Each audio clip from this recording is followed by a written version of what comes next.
Shalom, shalom, Israel. Happy Shabbat. Shabbat shalom.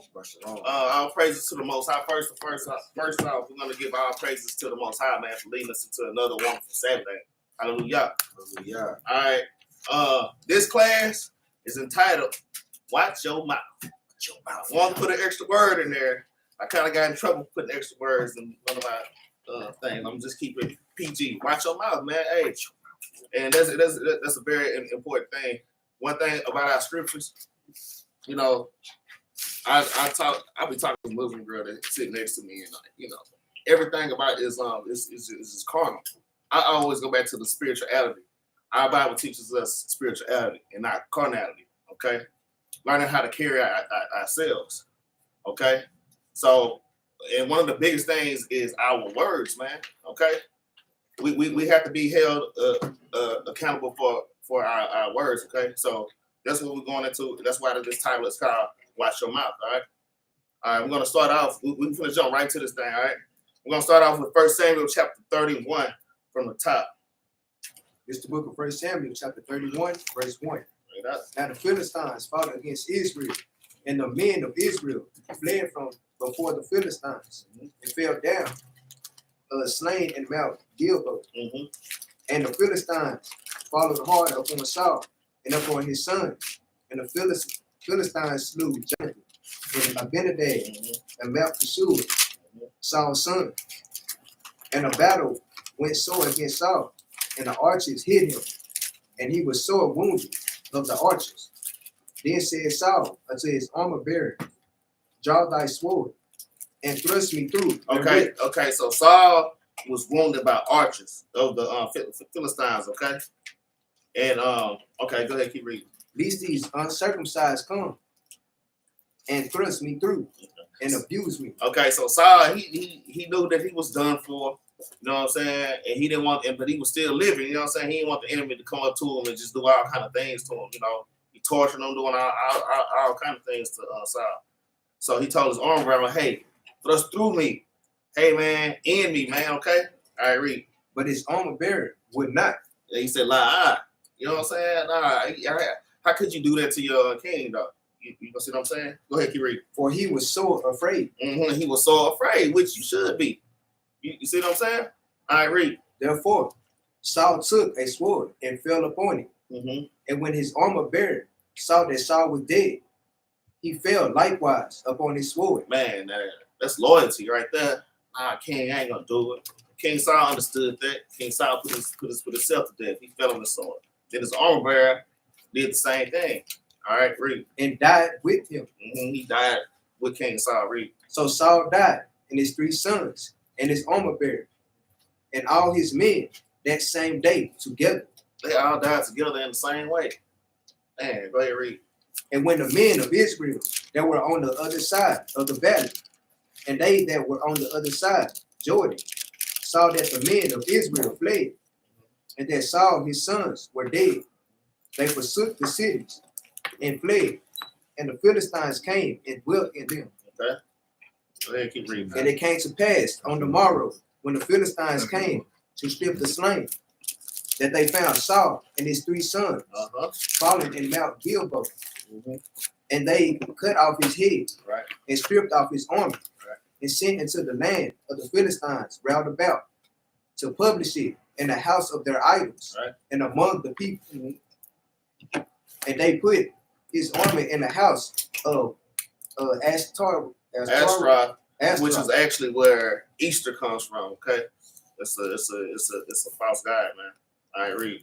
And they fastened his body to the wall of Bethshan. Hey, that's something, man. So they took King David, right? They cut his head out. They took his armor, put it up in the chambers. You know, they fastened his body to the wall, man.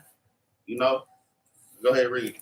And when the inhabitants of Jabesh Gilead heard of that which the Philistines had done to Saul, all the valiant men arose and went all night and took the body of Saul and the bodies of his sons from the wall of Bethshan, and came to Jabesh and burnt them there. And they took their bones and buried them under a tree at Jabash and fasted 7 days. All right, because it's our customs to bury our dead, man. All right. So, all right, we're going to get to the last part of the story, and then we're going to get deeper into this lesson with the precepts, all right? All right, go ahead and get your win, man. You ready? All right, go ahead. This is the book of 2 Samuel, chapter 1, verse 1. All right. Now it came to pass, after the death of Saul, when David was returned from the slaughter of the Amalekites, and David had abode 2 days in Ziklag. Right.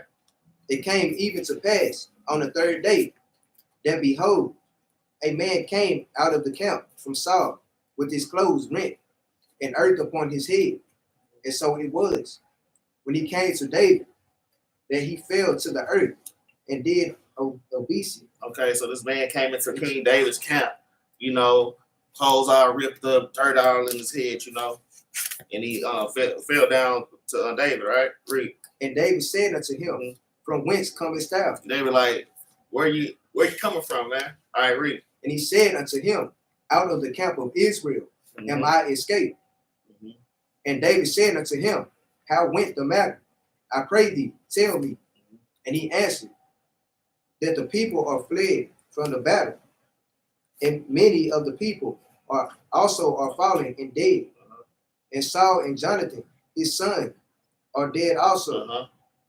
And David said unto the young man that told him, how knowest thou that Saul and Jonathan, his son, be dead? You know, so David was like, hey, man, how do you know that they're dead? Come and giving him this report. All right, read. And the young man that told him said, as I happened by chance upon Mount Gilboa, behold, Saul leaned upon his spear, and lo, the chariots and horsemen followed hard after him.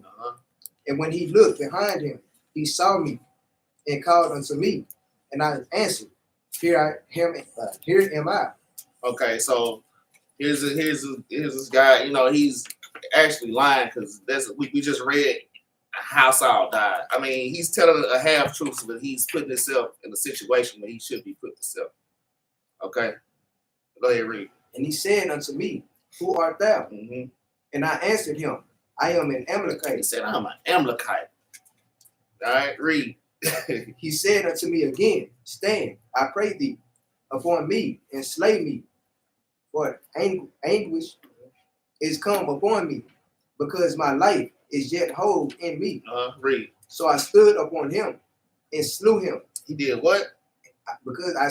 So I stood upon him and slew him. So he killed King David. Okay, Saul told me, hey man, you know, kill me, you know, because I'm already done, you know. So he said, Saul asked, who are you? And he said that I'm an Amalekite.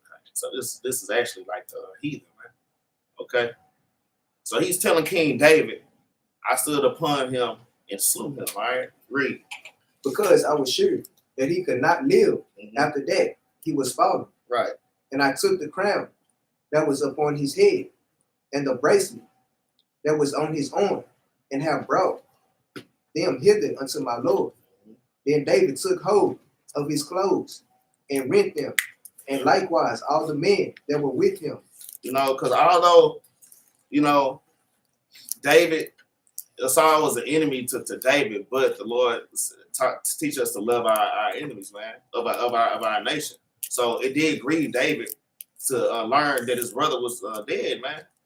All right, read. And they mourned and wept and fasted until evening for Saul and for Jonathan his son and for the people of the Lord, right, and for the house of Israel, because they were fallen by the sword. Okay.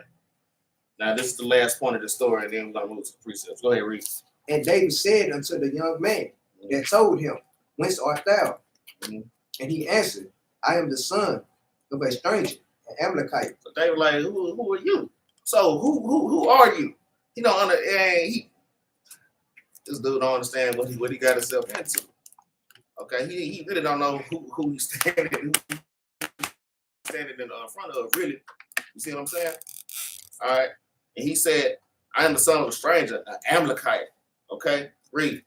And David said unto him, how was thou not afraid to stretch forth thine hand to destroy the Lord's anointed? He said, so how are you not afraid to stretch out your hand to kill to kill the anointed of Israel.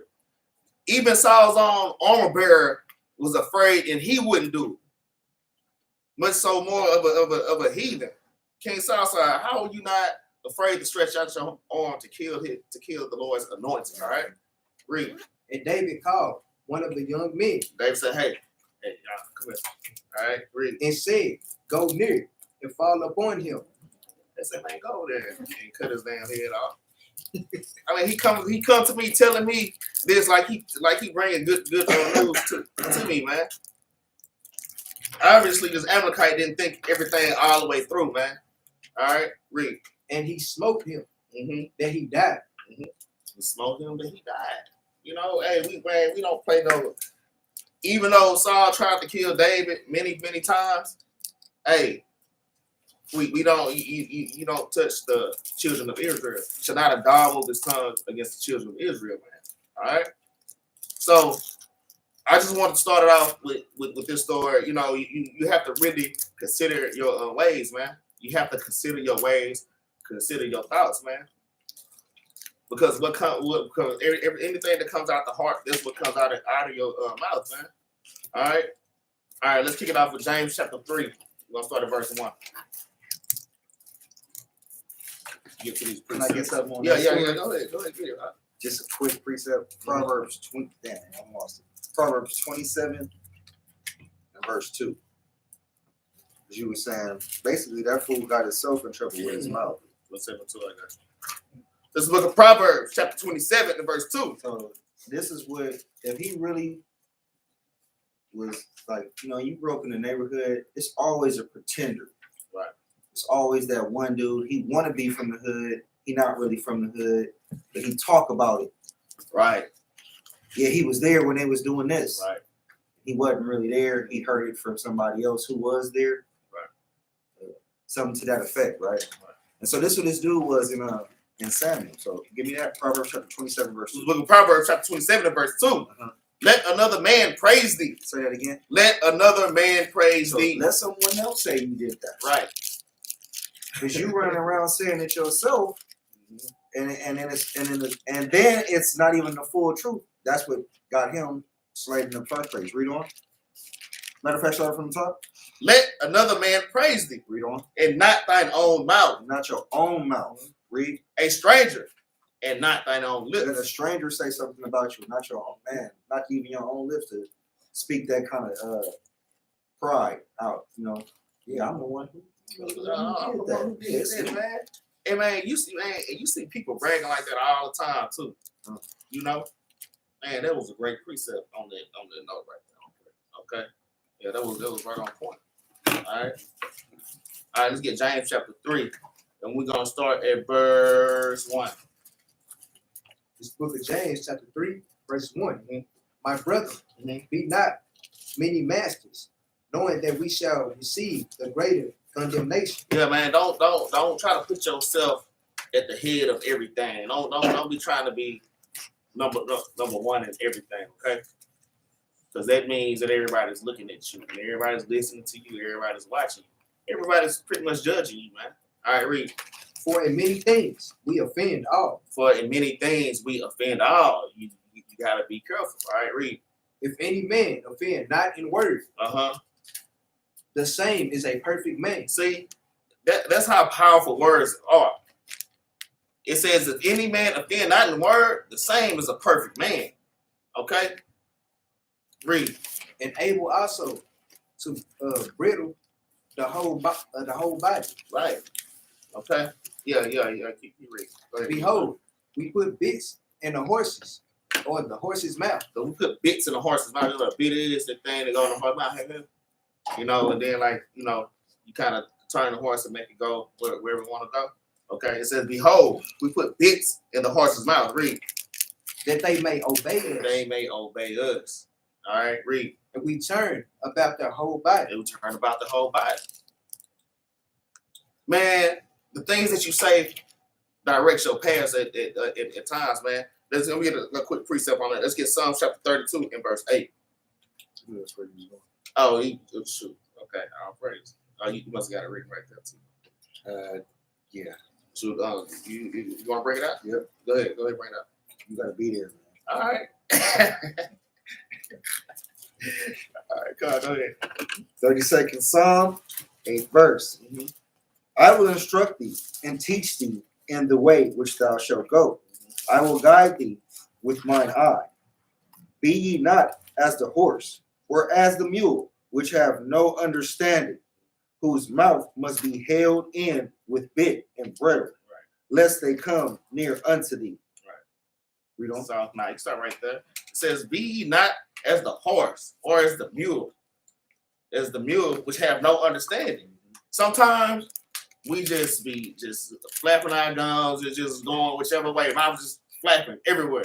Okay, that's like a wild animal, just have no understanding. Whose mouth must be held with a bit or a bridle, and you don't want the Lord to have to force your way, man.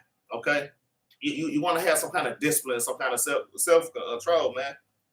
All right. Let's go back to James. Let's start at verse 4. It's the book of James, chapter 3, verse 4. Mm-hmm. Behold, also the ships, which though they be so great and are driven of furious winds, Okay. yet are they turned about with a very small helm. Right. So even a ship, those big old ships, you have the wheel, and then you have that what do you call it? What is the thing called again? The helm.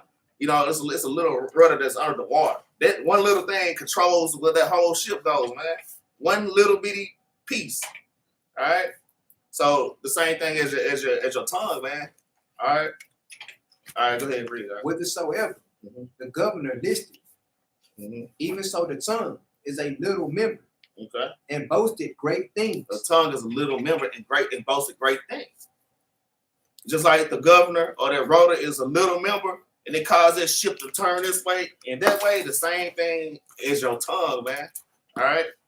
Go ahead and read 5. Right? Behold, how great a matter a little fire kindle. Right. It say even so. What is that? What you got? Okay, go ahead. Read that again. I'm sorry. Verse 5 from the top. Even so the tongue is a little member, and boasted great things. Behold, how great a matter a little fire kindle. A great and matter a little fire kindle. Okay? Because the tongue does kindle a fire, man. And they start out big, and next thing you know, you have a damn roaring flame, man. Let's get a precept on that. Let's get Sirach chapter 28 and verse 12 real quick. Sirach 28 and 12.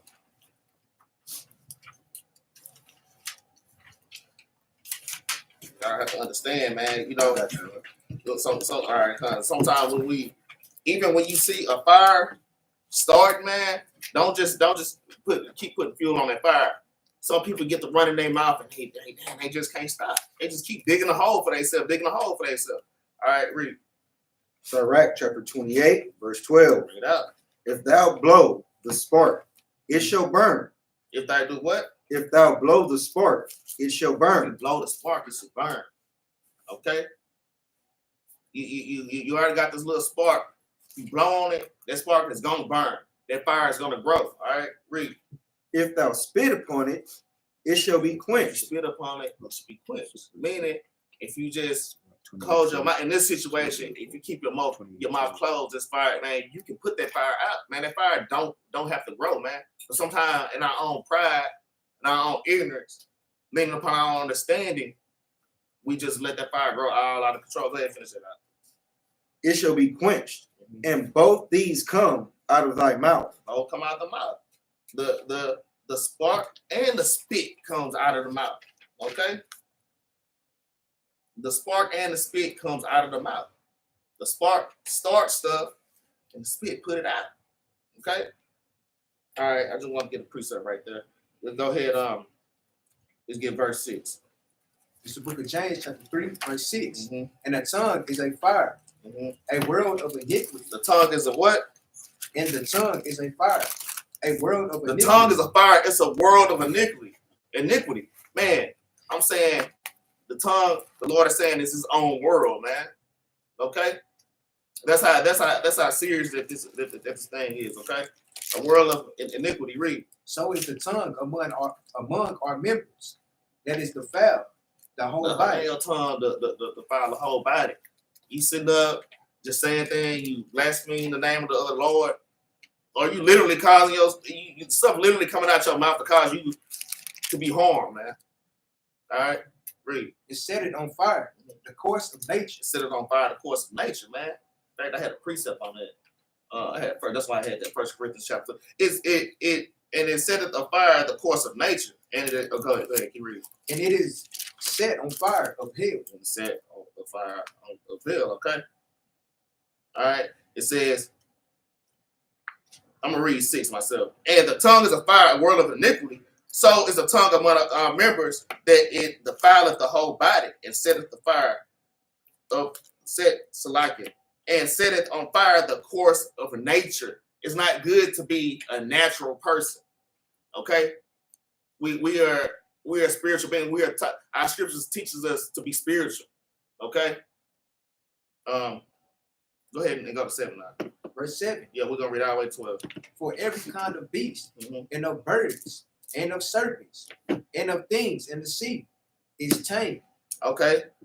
Everything that the Lord created, man has tamed. Okay?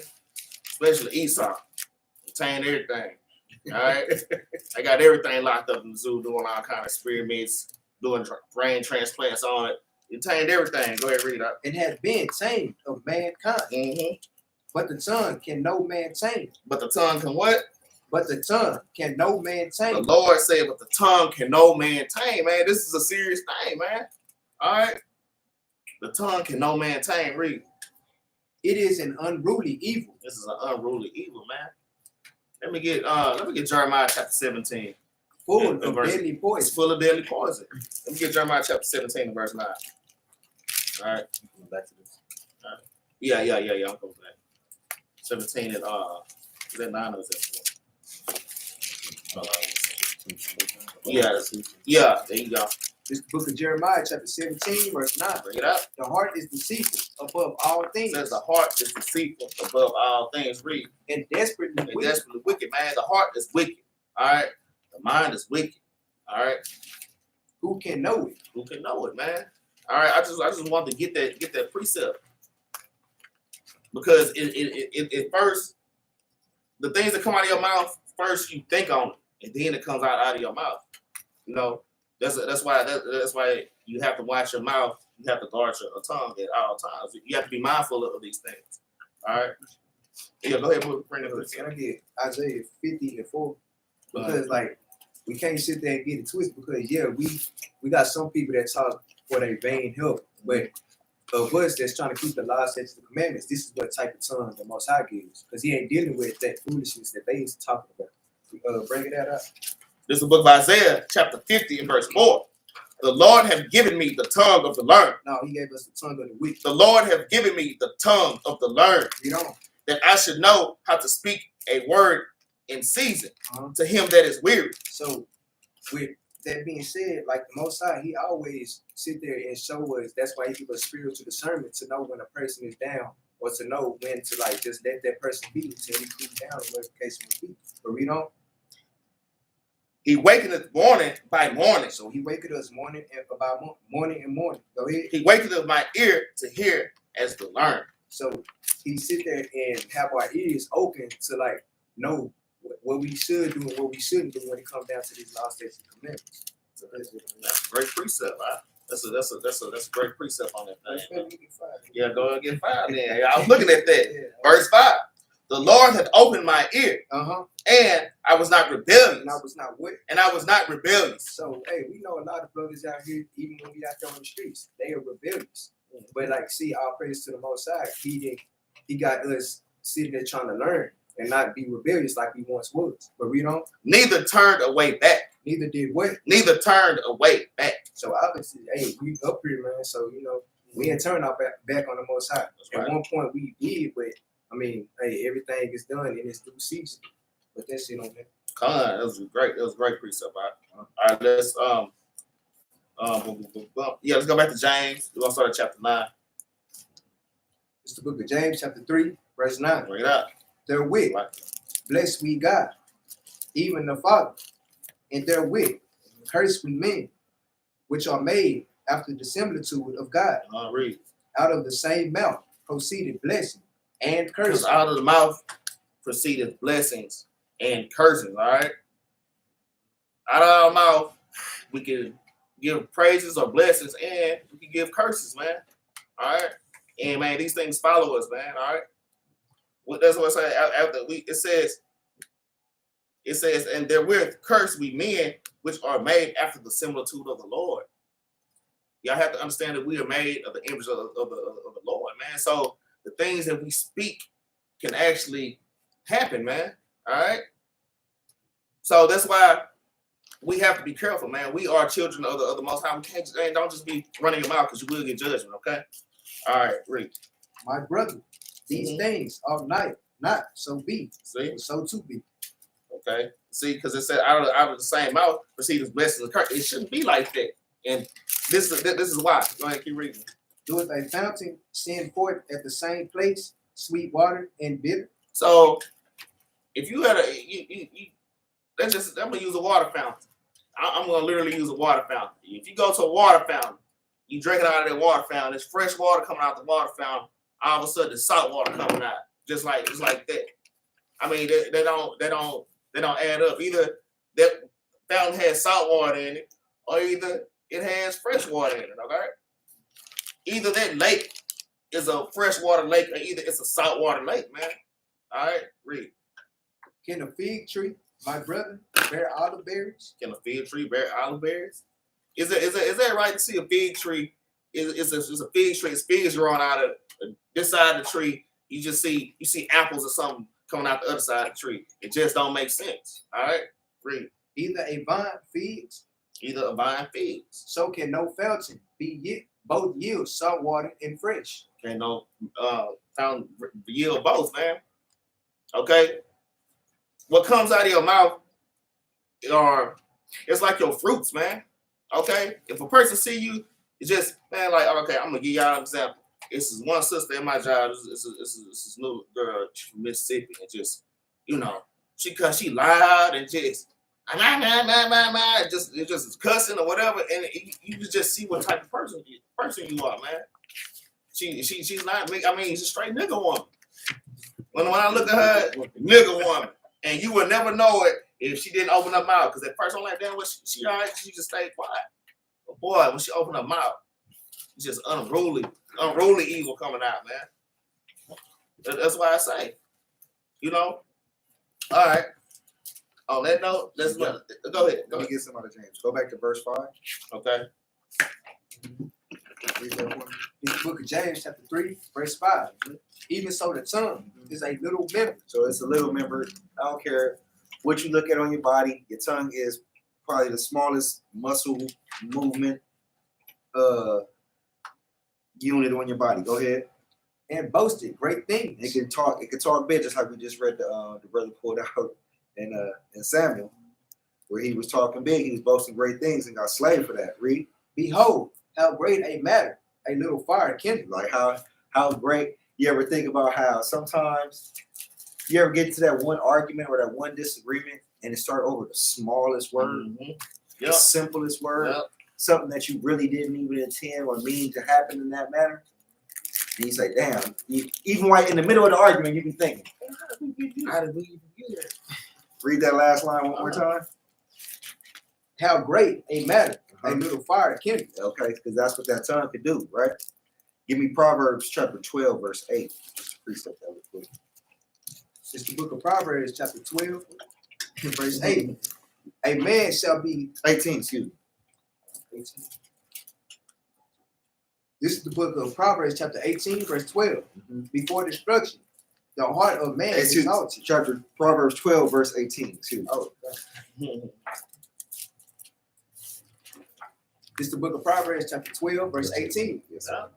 There is that speaking like the piercings of a sword. So you speaking like a piercing of a sword. Like, you ever notice how sometimes I can say something, and when I say it, it's harsh. It's hurtful, right? Berechiah say the same thing. It come out smooth like butter. Because how I said it, or the way I said it, or the intention in which I said it with was different. from how he gave it, right? There is that speaketh like piercing of a sword. Your words have such an effect on things that we don't even understand. This is how powerful word is. The Most High created everything with words, right? Mm-hmm. Exactly. When you saw your truck out there, you was like, man, in your mind, you spoke it. You said, I want that truck. Yep. I'm going to get that truck. And then once you said, I'm going to get that truck, that's what happened. Think about it. You speak it. Oh, Right. look at her. She bad. I'm going to get her. And then you put that in it, and it happens. You have to understand that your words have that kind of power. There's that speak like the piercing of sword. Read on. But the tongue of the wise is health. Because when you speak wisdom into people, it helps. The word health means to heal. The root word is right there in your eyes. So when you're healing someone, that's a positive at all times. Sometimes you'll say something and it's wisdom, and they may not want to hear it. But when they let it digest and register, it's health. It heals them. It helps them grow, right? Give me stay in Proverbs. Give me chapter 15, verse 2. We got to be here. Hold on. Okay, go ahead. This is book of Proverbs chapter 15, verse 2. The tongue of the wise use it knowledge. So right, see the tongue of the wise, they use the knowledge. I know a lot of brothers being the truth, man. Y'all share that knowledge, man. It says use it. So use it, like, share it with other brothers, teach other brothers. Don't only just keep it for yourself. Not only don't just keep it for yourself, but don't only just get the knowledge and then not apply it. Those of us who walking around in the truth trying to apply it all the time. Every little bit of knowledge you get out of this book, try to apply it. So the tongue of the wise uses knowledge or right? Go ahead. But the mouth of fools poured out foolishness. And you already gonna know somebody gonna be running their mouth. What's the name of the lesson? Watch your mouth. You should have put shut your mouth on there. Shut. That's what I should have put. Shut your mouth. Sometimes just shut up. And it's hard for some people to do. It's hard for some people just to be quiet. Just sometimes. shut up, man. Proverbs 17:28. Yeah. I'm holding all kind of precepts right now. That I need to read that. What's that? Proverbs what? 17 and 28. This is the book of Proverbs, chapter 17 to 28. I had that on here somewhere. But go ahead. We're gonna bring it out. You're gonna bring it out anyways. Proverbs 17:28. Even a fool, when he holdeth his peace, is counted wise. So hey, just like man, we know time and time again, if a person don't talk, you'll never know he a fool. That's right. Like, bro, people say the dumbest thing, and like all this time they were quiet, and then as soon as they open their mouth, you be like, you see who it was. You see who this. Oh, you know. Yeah. And he that shutteth his lips is esteemed a man of understanding. Hey, that's why Most High gave us 2 ears and 1 mouth, man. Sometimes y'all need to just listen. That's it, man. Yeah, and I mean, we all have been in those situations. You speak in out of season. We should go to Ecclesiastes chapter 3, but I'm not going to do that right now. You probably got it on. Let me get one last. Okay, go ahead. Go back to James 6. Okay. Chapter 3, verse 6. It's the book of James, chapter 3, verse 6. And the tongue is a fire. The tongue is a what? And the tongue is a fire. Read on. A world of iniquity. A world of wickedness. Go ahead. So is the tongue among our members. That is defiled. Well, that it defiled the whole body. Because, like I said, you think it, you speak it to yourself. You might speak it aloud, and then it starts to happen. Go ahead. And set it on fire, the course of nature. And it is set on fire of hell. Set on fire of hell. Now, I want to precept the very first line, and the tongue is a fire, right? Go back to Proverbs. Go to chapter 16. Go to verse 27. It's the book of Proverbs, chapter 16 and verse 27. An ungodly man diggeth up evil. So an ungodly man, he dig up evil, and what else? And in his lips there is a burning fire. In his lips, because he gonna speak ungodly. 16, 27. Right? That was right on point. And right there, I got James 3 and 5. You said right there. Wow. That's right. All right. Let me get a precept. Because my brother was talking about how we should speak healing words, okay? Let me get Psalms chapter 107 and verse 20. Psalms 107 and 20. Got it. Okay, go ahead, bring it out. The 107th Psalm, 20th verse. Mm-hmm. He sent his word and healed them. He sent what? He sent his word and healed The them. Lord sent his word and healed them. Now we know the word is Christ. You know, the word is these scriptures, man. Okay? He said he sent his word and healed them. And what? He sent his word and healed them Uh-huh. and delivered them from their destructions. Delivered them from their destructions, man. It's this word that heals us. As we speak anything other than these words is destruction. All right? All right. So let me move on. I don't know what they got going on right there. What y'all got going on up in here? You trying to tell Y'all me gonna make me start acting like captains up here, boy. Hey, y'all hold y'all peace. All right. Hey, all right. Let's get on that note. Let's get 1 Peter chapter 4 and verse 11. 1 Peter chapter 4 and verse 11 on that.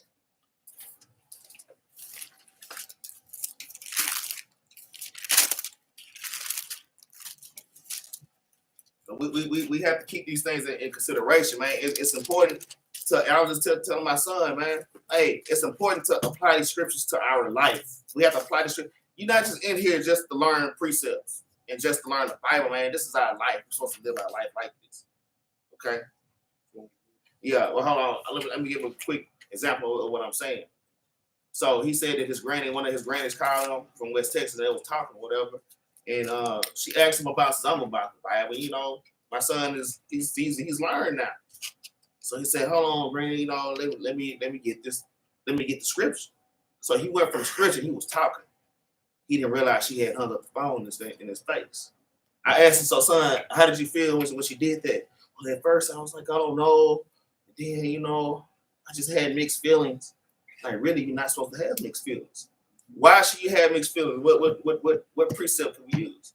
Instantly that came to my head was Proverbs 28:1, man, a wicked flee. When he went to go get that scriptures, that demon just went nuts. Hung up the phone on her grandson.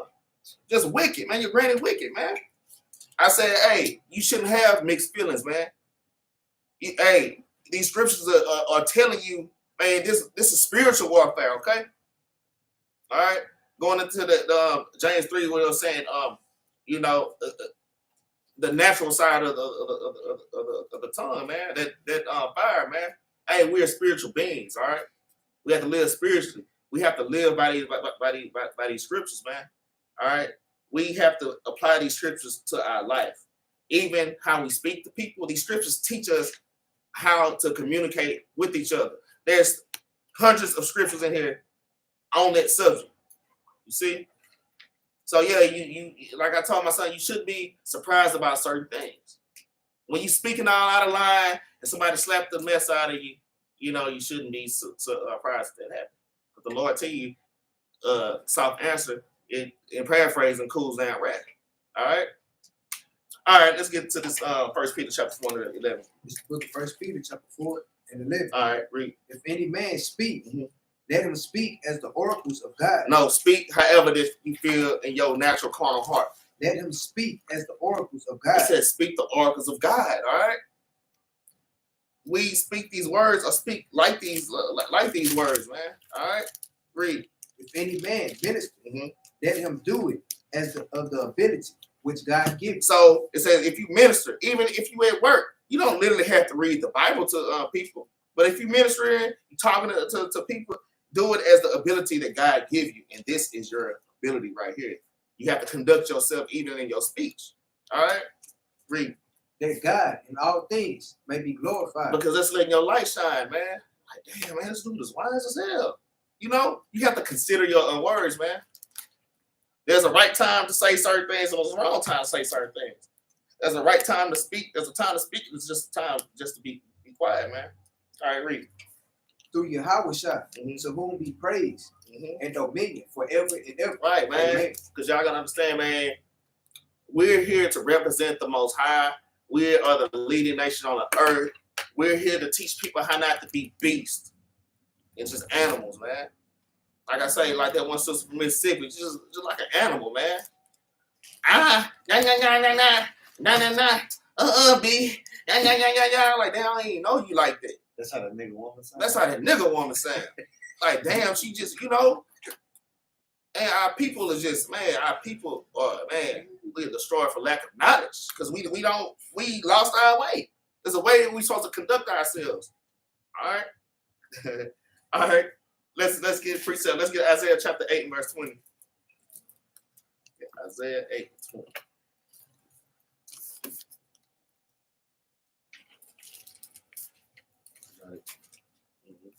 The book of Isaiah, chapter 8, verse 20. Get out. To the law and to the To testimony. the law and to the testimony. Read. If they speak not according to this word, He ain't speaking according to this word. it is because there is no light in Man, them. ain't no light in you, man. You just darkness, man. You just wicked, man.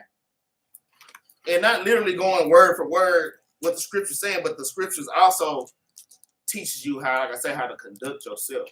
Okay, so if you're not conducting yourself like these scriptures tell you to conduct yourself, there's no light in you. A lot of us don't have this knowledge, so we just, just beast out there, man. Out there, that's why he getting shot, out on social media talking noise, and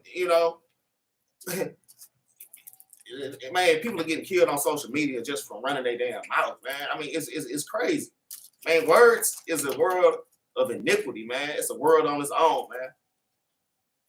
All right, what you got according to what you got precept? Isaiah 50 and 10. Isaiah what? 50 and 10. Isaiah 50:10. Let's see what Junior I got. Yeah, 50:10.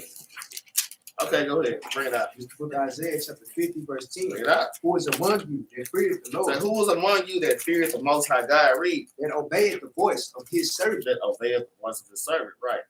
Oh yeah, that's a great precept. I got Isaiah 8:20 right there by it. Yeah, you on point. Okay, read. That walketh in darkness. That do what? That walketh in darkness. That walketh in darkness. All right, read. And had no light. Ain't got no light. Read. Let him trust in the name of the Lord. So if you a nigga woman out there, you like, damn, that sounds just like me, or one of them nigga men, not just the women, but the damn dudes that don't know how to conduct it. Like, damn, what you saying? I be doing that. Okay, you have to consider your ways. You have to examine yourself. Okay.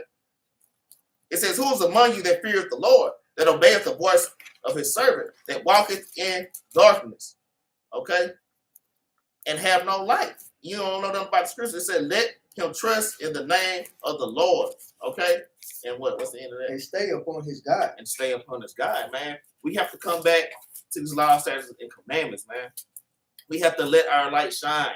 Okay. All right, I'm gonna stop right there. Well, that was a great precept. That was right on point. On that note, let's get Matthew chapter 12, verse 33. Matthew 12:33. Book of Matthew, Mm-hmm. chapter 12, verse 33. Okay, so this is our king speaking. All right, read it. Either make the tree good and his fruit good. The Lord say, either make the tree good and his fruit good. Okay. Let's go on back into James chapter 3. All right, read. Or else make the tree corrupt and his fruit corrupt. Or make the tree corrupt the fruit. It's either or. I can precept that with Revelation 3:16 spew you out of my mouth. Man, either you're gonna be hot or you're gonna be cold, man. Okay? All right, read. For the tree is known by his fruit. Because the tree is known by his fruit. People wonder why they get treated a certain way. Like, damn, why am I always the outcast? Maybe it's because how you conduct it. A tree is known by his fruit. Damn, everywhere I go, and a lot of people, they blame the other people. They don't ever blame themselves, man. They always find an excuse, man.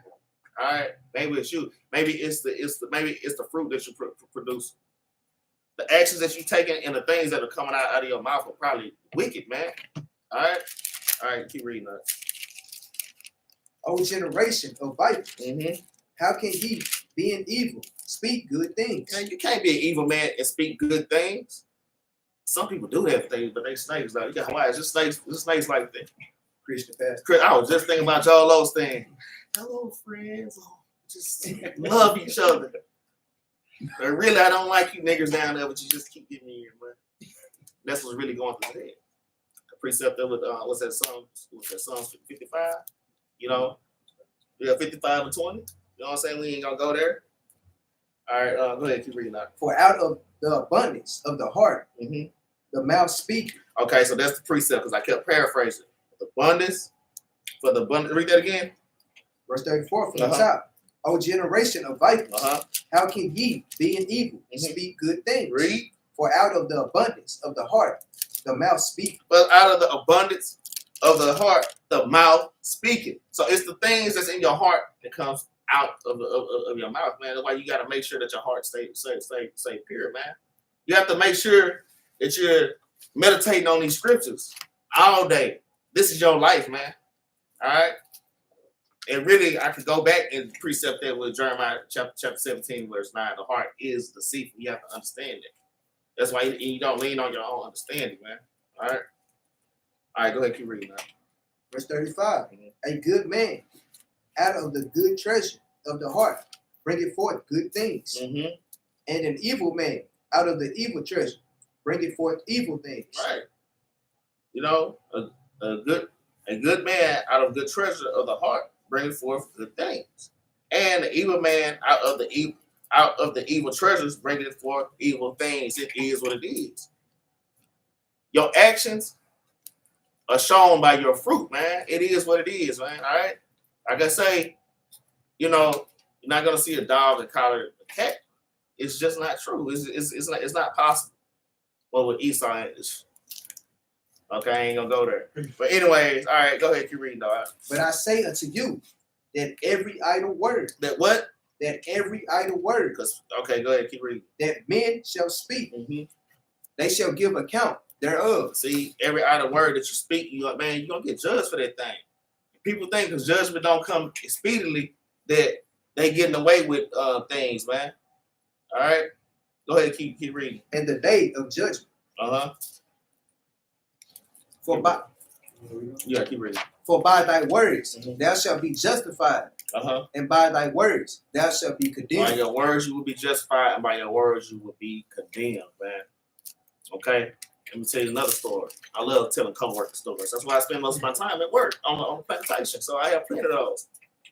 And see sisters, man. It's just a lot of time to be the sisters, man. You be the dudes too. The sisters. There's one sister talking about this one young dude because he ain't got a car. I mean, they just be dogging this dude. Corey, why you ain't got no car yet? Dogging this dude out. I'm like, man, y'all need to chill out with that. Next thing you know, these sister cars broke down. All kind of hell is breaking loose on their ass. I tried to tell them, hey man, y'all need to chill on that. Nah, I don't want to hear that. But praise God though. Corey, why you ain't got no car?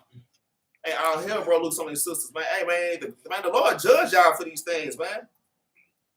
And even just going into the men, but to some of these women though, man, with their husbands, okay? And like I said, I ain't just trying to dog the women out. Man, hey, y'all gotta learn how to control y'all mouth. You know, when your man, hey, baby, it is what it is. Just chill.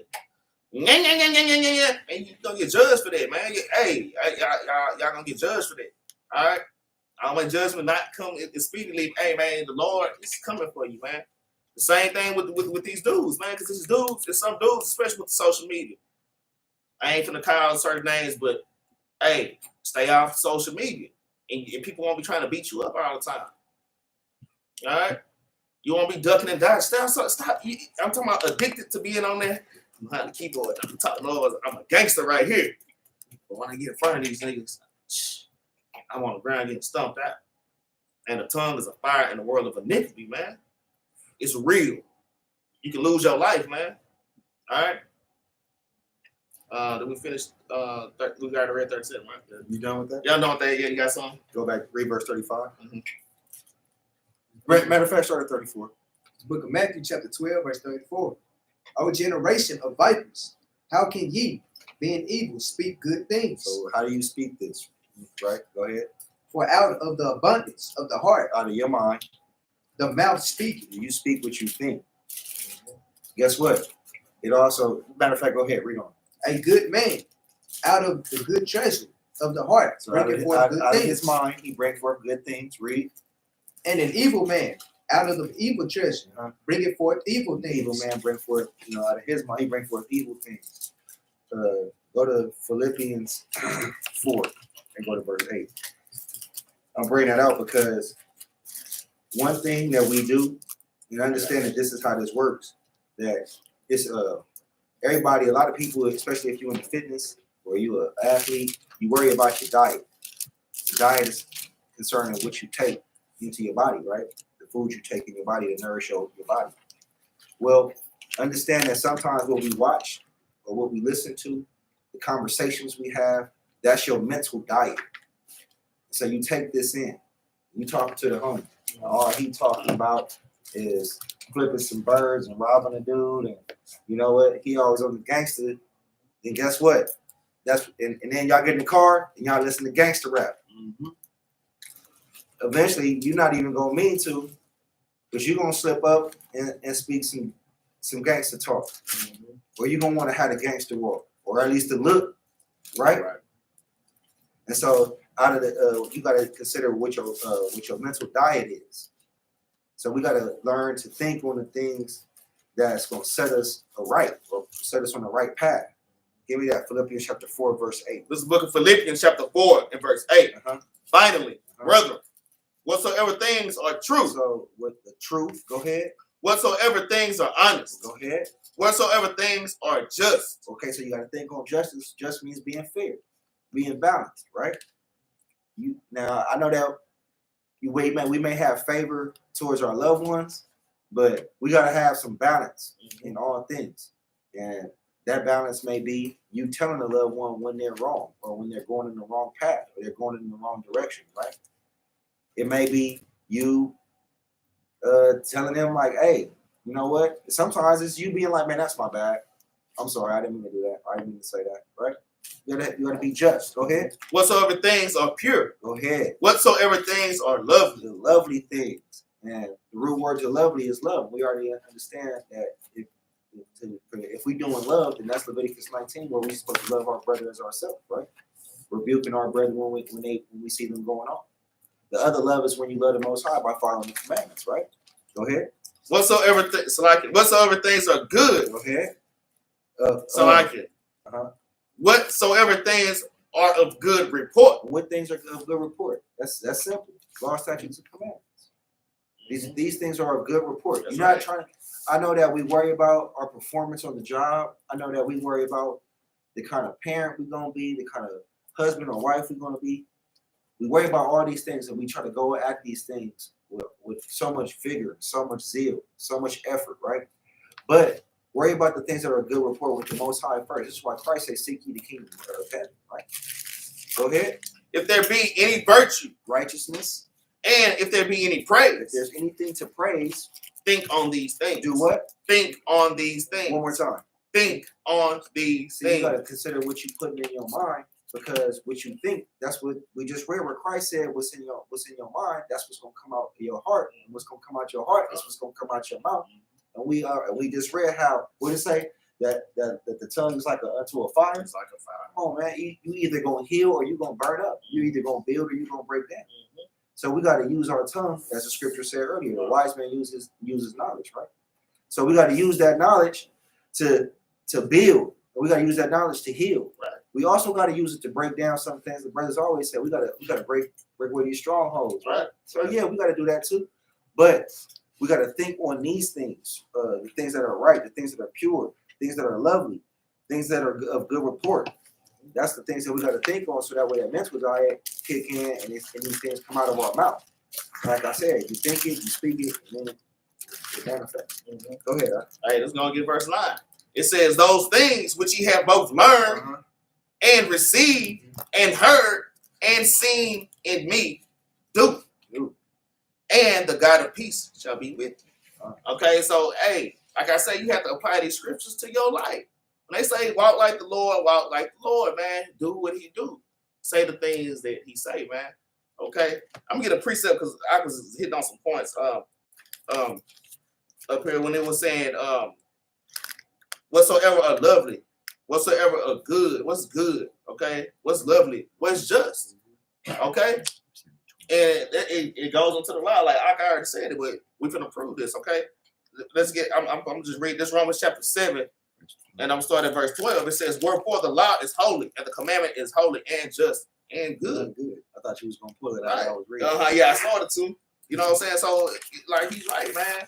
Like, the law is holy and just and good. It's about these scriptures. And it says, those things which you have both learned, which is these scriptures, and received, which is these scriptures, and heard, which is these scriptures, and seen in me, do. You have to do these things. And the God of peace shall be with you. Then you're going to have peace, man. Okay? Okay, go ahead, pull it. We get Ephesians 4:29. All right. Like to even go back on what he was talking about as far as like a communication. We can't be out here just sitting there talking about, Absolutely. okay, if this man sit there and do this to you, you're supposed to go and give revenge on him or something like that. But bring it out. This is a book. Oh, you got it? Yeah. Go ahead. The book of Ephesians, chapter 4, verse 29. Let no corrupt communication proceed out of your mouth. So we can't, if we in this truth, we can't sit here and go back into the world and talk about these worldly things, man, because we're supposed to try to make ourselves better. We're supposed to kill off that old man, but we don't. But that which is good to the use of edifying. So we know what good is. Romans 7 and 12, like brother just pulled out. We don't. It may minister grace unto the hearers. So, but to the ones that are out there that's on the streets that don't know who they are, or even within Israel, we're supposed to always meditate on these things so we can know what to do and what not to do. But that's it. Okay, come on. Let's get let's get James 1:19. I'm gonna skip Proverbs 19:5. Let's get James chapter 1 and verse 19. Yeah, this lesson, I mean, it's pretty simple. It ain't too deep, man. Like I say, you read all through the scriptures, it talks about the tongue and it talks about speech all the time. So that's a very important thing. We have to do these things, okay? All right, go ahead and bring it out. That's the book of James, chapter 1, and verse 19. Wherefore, my beloved brother, let every man be swift to hear. It says, let every man be swift to hear. Nah, it say, let every man just start talking. Let every man be swift to hear. Slow to speak. And slow to speak, man. Okay? Man, don't be quick just to run your mouth. There's a reason why the Lord is telling you these things. Read. Slow to wrath. And slow to wrath, man. Slow to get married. You have to get understanding first. Okay? Okay, I'm gonna tell y'all one work story. I love telling work stories. Hey, this is one. It's a car chick, right? You know, me and my other, it's a car chick. Girl, we be, sitting there talking. We all just be talking about this girl, but this one chick, she always come up, and you can't have a conversation with her. I mean, she won't stop. I mean, this is real. I'm gonna tell you. She'll start talking, and you know how you wait to jump into the conversation? As soon as you start talking. She just started talking. She just started talking. I promise you, I've never seen anything like this. I've never seen anything like this. So we'll wait, and then we kind of look at each other like, man, she really doing this? And she'll stop talking. Then you say something, and she start talking over you. I mean, man, it's bad, man. People don't have any manners, man. Just brute beasts, man. All right. So that's why it's important. Even me, I try to watch myself from over talking people. You see what I'm saying? Because like a lot of us got that, I know I had that issue years ago. See what I'm saying? Yeah, you have to be patient and learn how to wait your turn, man. You got to be patient, all right? So it says, wherefore, my beloved brother, let every man be swift to hear, slow to speak, and slow to wrath, man, all right? Anybody got a precept on that? I got Proverbs 14 and 29. So don't bring that.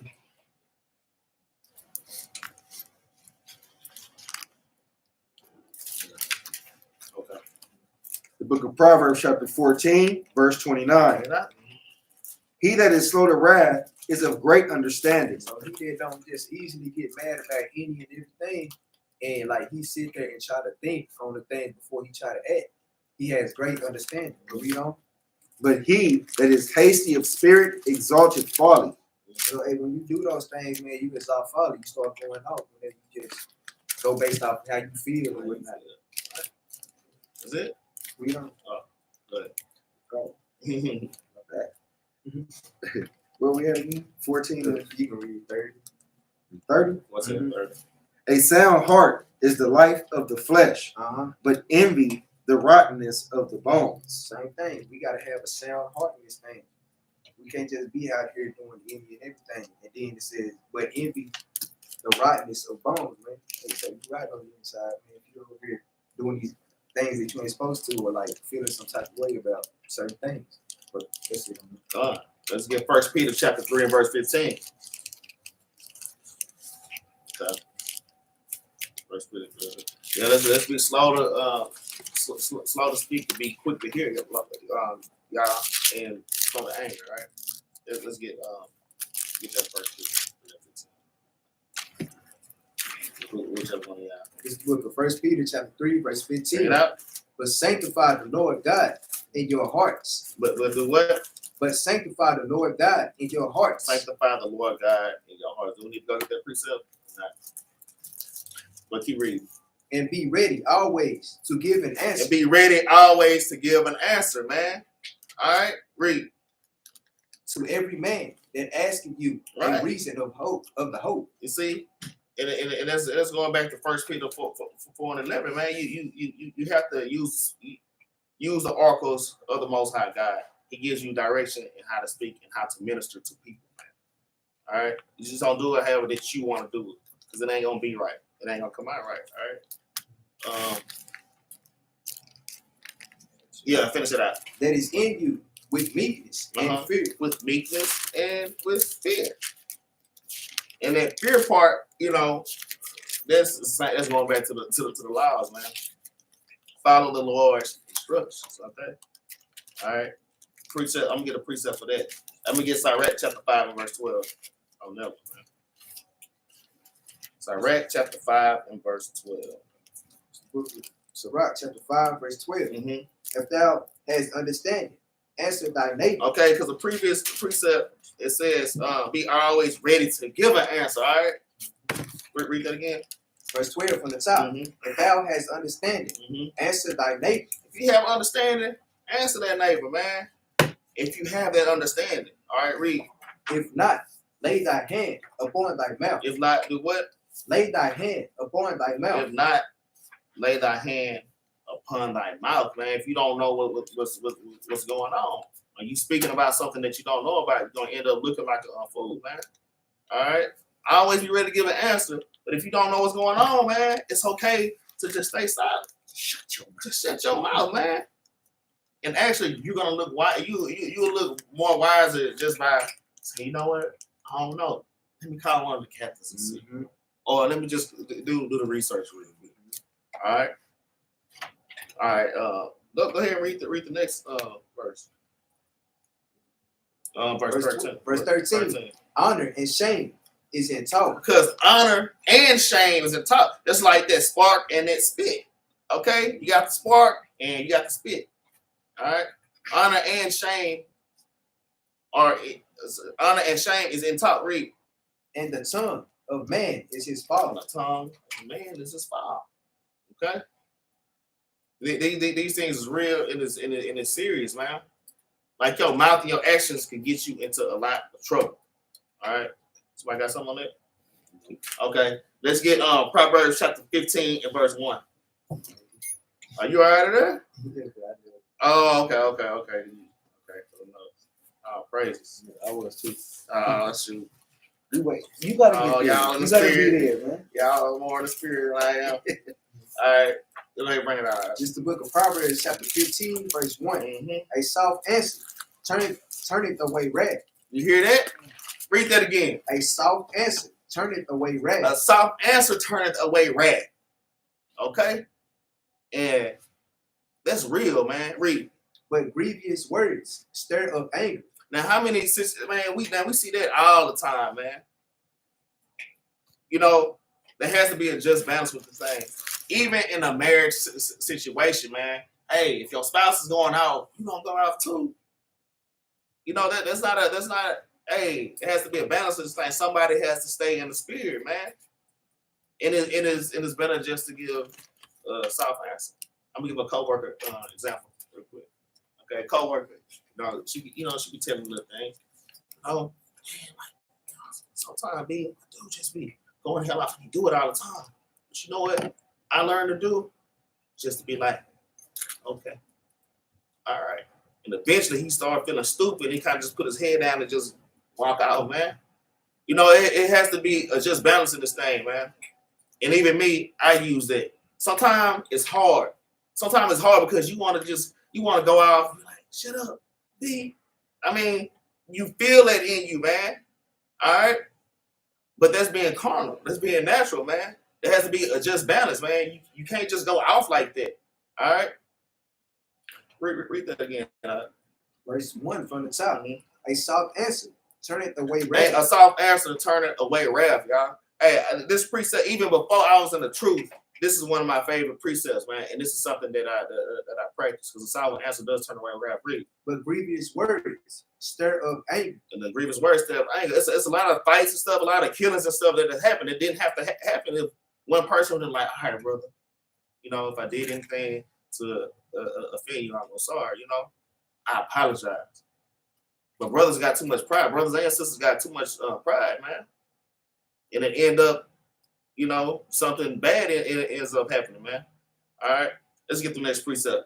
Let's get Ecclesiastes chapter 8 and verse 11. Go ahead and get that. Verse 2. The tongue of the wise useth knowledge aright. The what? The tongue of the wise useth knowledge See, aright. because the tongue of the wise uses knowledge of right. Okay? The tongue of the wise uses knowledge of right. You know, knowledge is the law, statutes, and commandments, man. Speaking the oracles of the Most High God. The Lord say a soft answer turns away wrath. Okay? That's being wise. All right? Read. But the mouth of fools poureth out The foolishness. mouth of fools pour out foolishness. Okay? I don't know why I ain't got this. Please ask. Oh, I got that coming later on. Okay, yeah, I'm saying I got it. That's the first thing that popped up. All right, let me get Ecclesiastes chapter 8 and verse 11.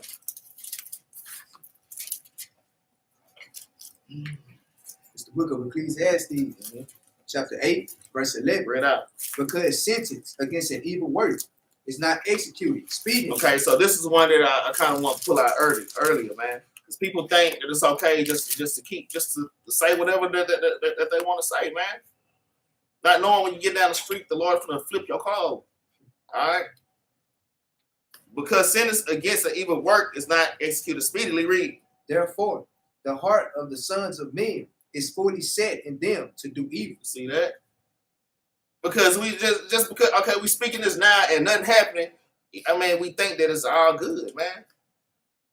And we just and then you know they give in our wicked minds. It gives us the idea that we can just keep willfully sinning like that. That I can just go out. I can say, ain't nothing happened to me yet. Ain't nothing happened to me yet. You see? I'm still talking, nigga. Ain't nothing happened to me. All right? There's one sister at work. Huh, B, you want some pork sausage? No, I eat that. That ain't good for you. Oh, what you mean? Huh, I eat. You see me eating it? I mean, she literally did this. See me eating this pork? Ain't nothing happened to me yet.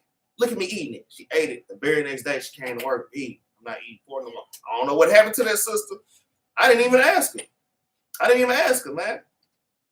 You shouldn't tempt the Lord, man. Deuteronomy 6 and 16. That's gonna be the law later on, right? Let's go ahead and read 12. Verse 12. Though a sinner do evil Mm-hmm. 100 times, Mm-hmm. and his days be prolonged, Mm-hmm. yet surely I know that it shall be well with them that fear God, Mm-hmm. which fear before him. Keep reading. But it shall not be well with the wicked, neither shall he prolong his days, which are as a shadow. And your days are as a shadow, man. Read. Because he feared not before God. He feared the Most High because he didn't fear the Lord, man. Y'all look. Y'all see, look. Even it don't matter who it is. It could be spouse, it could be brother, sister, co-worker, whatever, man. Hey, stick to what the Lord is telling you. Y'all have to hold y'all peace. Okay? You have to guard your tongue. And man, you always come out on top. You always come out on top. I've seen this. Give another quick story. I'm at work, right? Y'all already know what a setting is. You know, sister in a bad mood, sister I talk to every day. She got spirit on her. Go the hell off on me. Go the hell off. I'm like, damn, sis, all right. I just kind of walked away. All right, sister, walked away. Okay. The very next day, I seen her walking by, just kind of stalking my desk. I seen her kept walking by, looking. That man, she got this conviction on her now. She got the conviction stalking me, because I know she want to come. Man, look, the Lord is gonna handle it. Man, the Lord is gonna put a plague on their mind, man. Let the Lord fight for y'all, man. Because that could have went a whole other way. I could have caught all kind of B's and H's and and it wouldn't have end well for me. But because and her sister came up to me finally out of my desk, she just kind of bugged me. Hey B, why you ain't? She got so much pride to where she can't just say sorry. I was wrong for that, But I already knew what she's getting at. Why you ain't come? What you doing over here? Hey, it's crazy, man. But I knew that the Lord was gonna handle that, man. Y'all have to trust in the Lord, man. Guard y'all tongue, hold y'all peace, man. Look, Satan knows how to push y'all buttons, man. All right, he's a professional at that. Y'all gotta understand this is a spiritual warfare, man. All right, so we have to apply these scriptures to our life. We're not just learning precepts. Who got the most precepts? Nah, it's applying these scriptures, all right, to your everyday life. Okay, let's start going out. Let's get where I got Ecclesiastes 8:11. Let's get Sirach chapter 9:11 real quick. Sirach 9:11.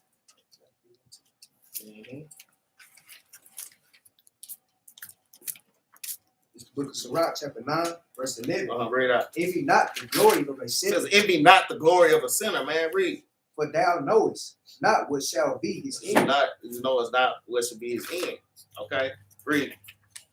Delight not in the thing that the ungodly have pleasure in. Read. But remember, they shall not go unpunished until their Man, they not gonna go unpunished for it, man. Trust in the Lord when he's saying these things, man. Don't lean on your own understanding. All right? We'll get a quick story. I ain't gonna make this long. Y'all already know what the setting is at work. Okay? I got this boss, man. Just, doing all kind of iniquity. Just going out, stealing it. So I'm taking like hundreds of thousands of dollars worth of stuff. I see everybody else doing it. Like, dang, I can easily do this too. Nah, I'm gonna hold my peace. And I ain't gonna be like everybody else, man. And at the same time, this boss is mean to everybody. You doing all this dirt, but you condemning everybody for just wicked as hell.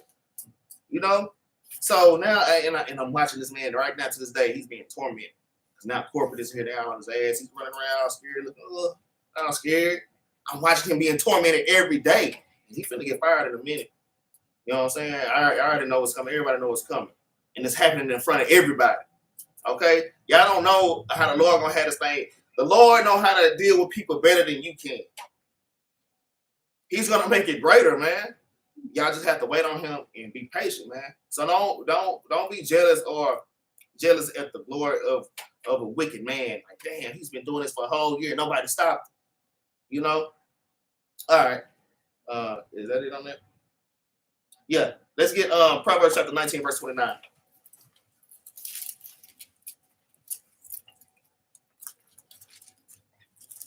Yeah, you ain't got no precept. Okay, fine. Yeah, we can flow through this thing. It's the book of Proverbs, chapter 19, verse 29. Read. Judgments are prepared for scorners. It says judgments are prepared for scorners. What is a scorner? Somebody want to? Yeah, Google that real quick. Judgments are prepared for scorners. All right. Go ahead and finish. And stripes for the back of fools. And stripes for the back of fools. Like literally get stripes on your back. Black eye, your teeth knocked out, or just put to death, or just all kind of calamities come upon you. Judgments are prepared for scorners, and stripes for the backs of fools. You got it? What you got? Scorner. A person who express contempt or disdain for someone or something. Right. You got some synonyms on that? Okay. Don't worry about it. But somebody that's in opposition all the time. You have mockers and you have scorners and, they just kind of going off. Hey, man, hold your peace. Okay? Y'all have to hold y'all peace on that thing. Judgments are prepared for scorners and stripes for the backs of fools, man. All right? Let the Lord fight for you, okay? Exodus 14:14. Okay, let's get now. I'm pulling that, but I'm just saying. It's a precept. Let me get Sirach 5 and 4 real quick. This book of Sirach, chapter 5, verse 4. Okay, read. Say not, I have sinned, and what harm had happened unto me. Hey, don't say what, because that's how we think. Man, I sin. Look at me. I'm doing it. See, ain't nothing happening. See, I'm hitting this port. That's a relative job. Right. Hey, see, ain't nothing happening. And yeah, I grew up being a nigga woman, so I'm gonna be a nigga. I know it ain't right, but I'm gonna be a nigga woman right now, because that's how I'm feeling. I'm in my feelings. Man, Most High, man. Hey, don't tempt the Most High, man. That other person, whoever that is, don't, yeah, man, y'all don't fall for that, man. That ain't nothing to say. That's a spirit, man. It ain't when the Lord say the truth should set you free, and it's so true. You know, because in the past I would have been going the hell off, but now I know everything is spiritual. It's really, I'm looking at a demon. They can hop on anybody. They gonna hop on the closest that's close to you, man. Don't go off. It's a demon, man. You have to learn how to be safe, man. All right. Start on 5 and 4. Verse 4 from the top. Say not, I have sinned. Say not, I have sinned. Read. And what harm had happened unto What me. harm has happened to me? All right. Read. For the Lord is long suffering. He will in no wise let thee go. You see, the Lord is long suffering.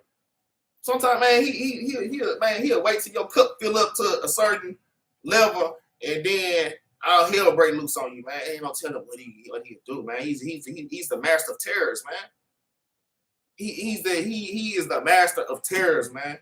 All right, go ahead, read the next verse. Concerning propitiation, be not without fear to add sin unto sin. Okay, hey, it says be not without to add sin unto sin, man. Okay.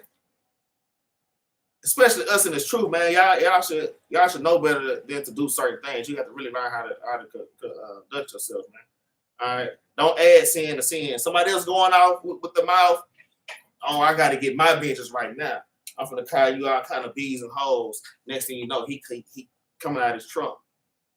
Then you gotta duck and run and try to get to your thing first. You see all this trouble that happened just because you're not following the scriptures, man. All hell that broke loose on you, man. All right, and man, that ain't nothing but judgment, man. All right, let's go. Shoot, y'all got precepts. Let's get Proverbs 17:28. Okay. Proverbs says, hey, Proverbs is full of these things, man. Proverbs and the book of Sirach, man. Oh, Proverbs 17:28. Okay, look, because I was late giving y'all this, so hey. Sirach 20, we ain't put Sirach chapter 20, right? Let's get Sirach chapter 20 real quick. We're going to read 1, and then after we're going to read 1 and 2, then we're going to skip to 5, all right? Go ahead. This is the book of Sirach, chapter 20, and verse 1. There is a reproof that is not come again. Some man holdeth his tongue, and he is wise. It says, some man holdeth his tongue, and he is wise, man. Okay, there's a reproof that is not coming. Okay, because sometimes when correction comes, it like, damn, it kind of tear you up, man. Like, damn. But man, we have to learn how to take correction. Again, some man holding his tongue, he is wise. You take your correction, you hold your tongue, get understanding, be slow to speak, be quick to hear, and slow to anger. All right. Go ahead, read 2. It is much better to reprove than to be angry secretly. And he that confesseth his fault shall be preserved from hurt. So, man, when you're going off, man, you have to admit that you're going off. Hey, you have to confess. Hey, man, I kind of went off, man. You have to confess these things to yourself. People don't even like to look themselves in the mirror, man. That's hard for a lot of people to look themselves in the mirror like, damn, I did that. I was wrong. All right, jump down to 5. Verse 5. There is one that keepeth silence. There's one that keeps silence, and what? And is found wise. It's found wise, man. Sometimes it's better just to be quiet, man. Shut your mouth. Just shut your mouth. Quick story. It's not at work this time. But I remember even I like the work stories. I like the work stories too. But I'm trying to change it up a little bit. But even in school, man, I was just naturally like this though. I was a dude. I'm not really shy or nothing, but I kind of stayed out to my first day. I don't really know why I'm at the back of the classroom. It's quiet. I don't say nothing to nobody for the first maybe 2 weeks. I'm at the back of the classroom. I'm not just watching. Damn, okay, he's a class clown. Okay, he's a damn bully. I gotta watch his ass. Oh man, this sister thing, she just worried about this and that. You know what I'm saying? Sit back and watch. Just sit back and chill, man. Okay. I could go on with that story, but I'm not. Okay. Go ahead if you read that. And another by much babbling. And another by much babbling. There is one that keepeth silence and is found wise. Okay? And another by much babbling. What? Becoming hateful. Becoming hateful, man. Man, they talk too damn much, man. All right, read. Some man holding his tongue because he had not to answer. Said some man hold his tongue because he not the answer, man. We just read that. We just read a precept going over the same thing. Read. And some keep his silence, knowing his time. Knowing his time, man. You have to know when to speak. It's not always, even me, right now, we should all be like this. Man, I hate saying dumb stuff like that. It's dumb stuff I said 2 years ago. I'm like, damn, I should have did that. It was 2 years ago. And I regret that I said that. You see what I'm saying? You have to really, even amongst the congregation, especially when, I might be around the Capt, because I'm just using an example. Yeah, I don't just throw myself in the conversation like that. Or not just the Captains, anybody in here. I don't just throw myself in the conversation. I might sit back and I might hang around and I might wait. And when that time comes, yeah, this and that, this and that, this and that. But you have to wait. Don't be that person that's trying to be damn seen all the damn time, man. You end up looking like a fool. And this could be anybody. This could be somebody. This could be a king that looks like a fool because he said something in the wrong time. It's not really about rank. See what I'm saying? All right. Where we at? Go ahead, read 7. A wise man will hold his tongue until he see opportunity. Wise man will hold his tongue until he see opportunity. Please ask 3, man. As a time for everything. Everything, literally. Read. But a babbler and a fool will regard no time. Regard no time. Just speaking all out of season. Speaking all out of season. Hey, quick word story. Hey, so my boss was doing all that stuff. We was kind of sitting by, we was listening to him. One of the corporate guys came and they were talking. He tried, he's socially awkward, right? They're talking about soccer, but he wants to be in a conversation so bad, he get to talking about like baseball or something. But it just wasn't the time for that. And I was embarrassed for him. They kind of looked at him, was like, yeah, and then they just started back talking to each other. Like, damn, it wasn't the time to bring out baseball right now. They're talking about soccer. They're talking about soccer players. Who's the best soccer player, man? It's time for everything, all right? Go ahead, read out. Verse 8. He that useth many words shall be abhorred. He that uses many words shall be abhorred. It should be hated. Read. And he that taketh to himself authority therein shall be hated. Just like I said, man, don't be trying to be the man, okay? Trying to be the man, trying to put yourself on a level, man. Let the king bring you up to the front, man. Don't put yourself in a seat that you're not supposed to be in, man. Let somebody else put you there. Let another man praise you. Don't praise yourself, man. All right, because you end up looking like a fool, man. All right, is that the end of that one? Okay, cool. I got a precept. Go ahead. Drop down to verse 20. Verse 20. A wise sentence shall be rejected when it cometh out of a fool's mouth. So you can be, when you make yourself your fool in everyone's eyes, because you always running your mouth, you don't know when to shut your mouth. You don't know when it's like, you know what, I'm out of order right now. You just don't know, so everybody see you as the fool. You can give some actual wisdom, and ain't nobody gonna listen to you. Because you just you a clown. You a clown, and that's what you're known for. Be like, yeah, so the boss said if you do this, you get triple time and a half. They're gonna be like, this clown ass man. Ain't listen to him. He telling you for real. But because he's made himself a fool, they're not gonna listen to him. It's kind of foolishness. Go ahead. For he will not speak it in due season. Because he ain't gonna say it right anyway, because boy, he clown ass. Go ahead, man, that was good, man. I'm right here in Ecclesiastes 3. We go though. Let's get Ecclesiastes chapter 5 and verse 3 though. I'll get Ecclesiastes 3. Actually start at verse 2. 5 and verse 2. This is the book of Ecclesiastes, chapter 5, verse 2. Bring it out. Be not rash with thy mouth, and let not thine heart be hasty to utter anything before God. You see? Be not rash with thy mouth, and let not thine heart. That's going back to Jeremiah 17, man. I like to reiterate that, man, because how we feel and how we think is really wicked as hell. That's how we need to feel and think, how the Most High feel and think.